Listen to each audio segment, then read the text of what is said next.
because I didn't really have too much else to deal with except for my daughter. Now I had two kids, and it overwhelmed me. And I looked at her, and I still didn't feel anything. I knew I had to care for her. I already knew what to do as a mother, but I didn't feel anything. It upset me more that I didn't feel anything than I maybe would have felt in the first place.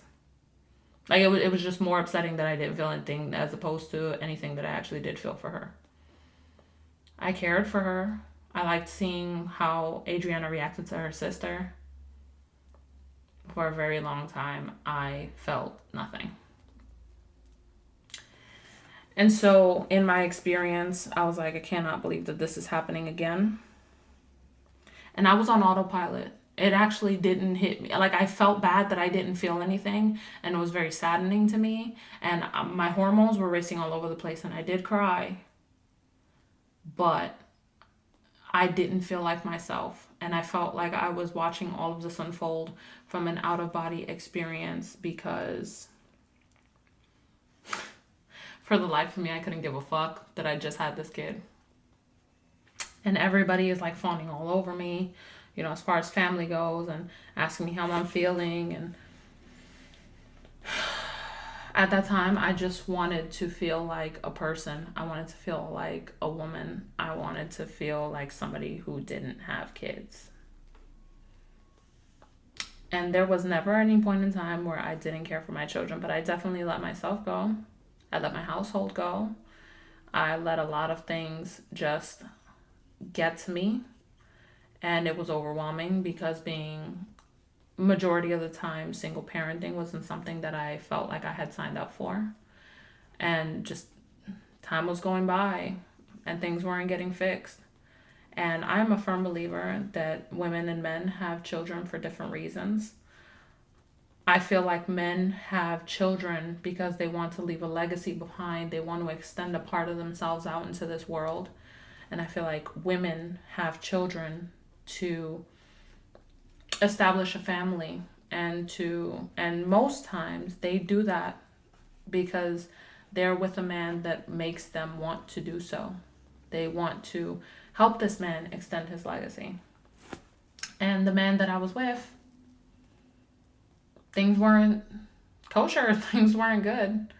So I didn't know what I'd had this kid for, because at that point, was it just to absolve myself of potential guilt of having an abortion? Or, you know, and I was a good person. I had things going for me. I had so many dreams, and I was about to sit another year through that first awkward parenting stage, you know, breastfeeding and getting her out there. And now I'm an employee somewhere, and now I'm going to school. Am I supposed to give all of that up because I had a baby?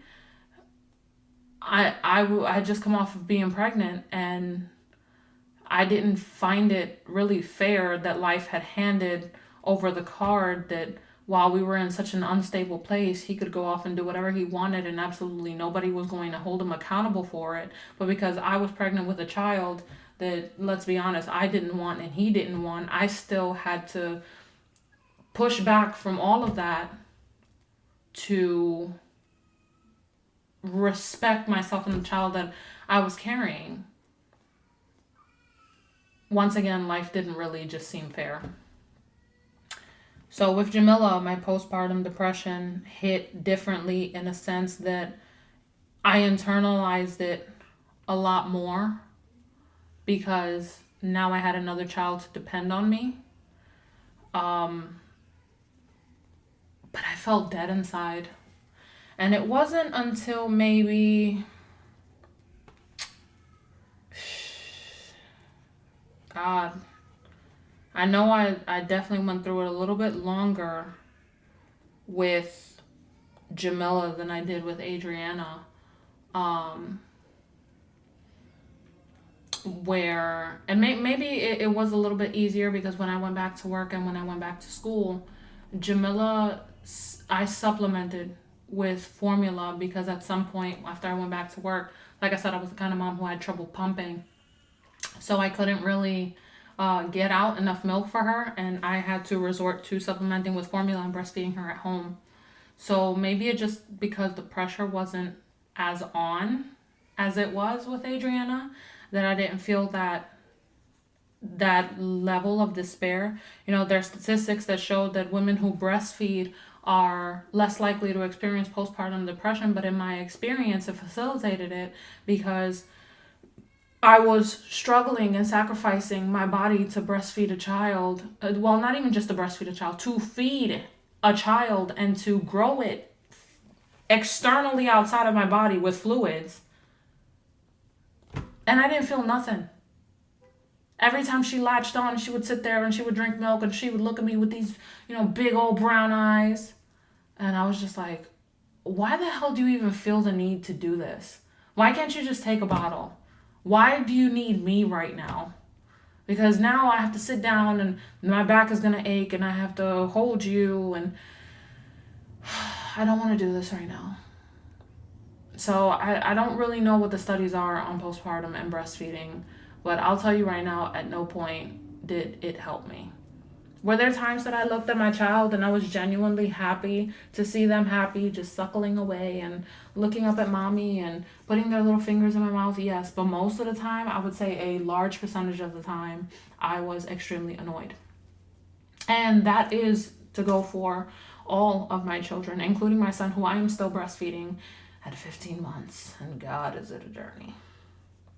But I did what I felt like I had to do as a mother. I did what I felt I had to do to not be frowned upon as a mother, which is, again, a special sort of hell.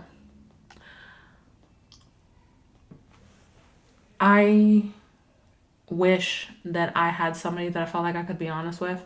And then what made my depression worse were a lot of things blew up in my relationship not long after Jamila was born, in response to things that I was doing to try to cope with how I was feeling.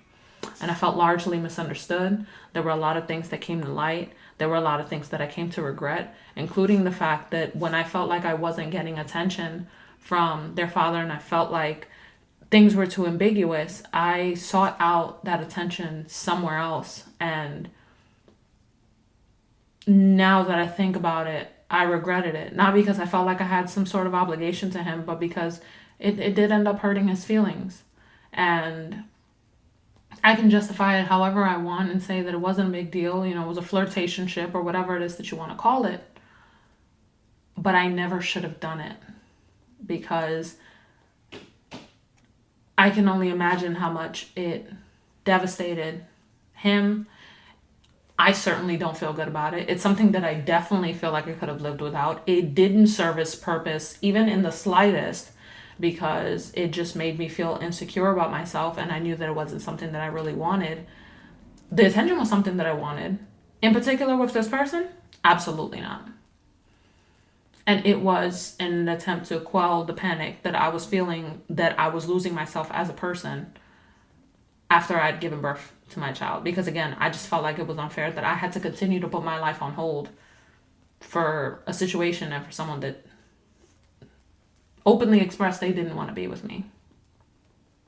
But we were still clicking, for lack of a better term. So that there is my experience with my second pregnancy and with my second postpartum situation.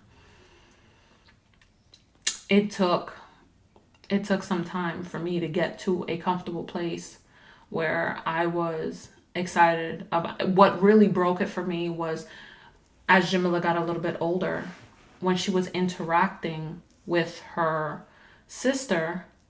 Now, mind you, they are very similar, but God, are they opposites. Jamila's a very independent child. She went to daycare earlier than Adriana did.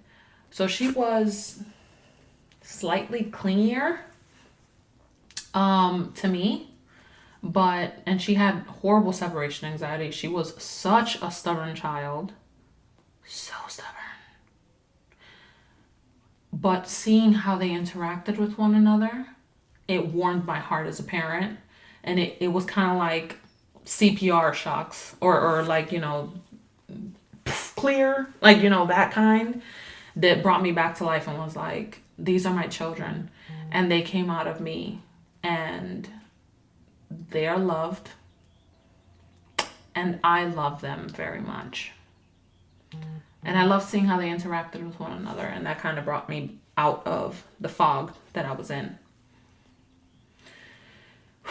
But there you have it. So on Friday, I will be going over my postpartum experience with my only son that I had during the pandemic. So until next time, I want everybody to take care, think about what I said, and please feel free to visit and support the website www.spillinganxietea. It's on my Instagram and it's on my TikTok, which I'm going to post this video on. So feel free to visit, drop the support, and you guys will be hearing from me on Friday. Take care.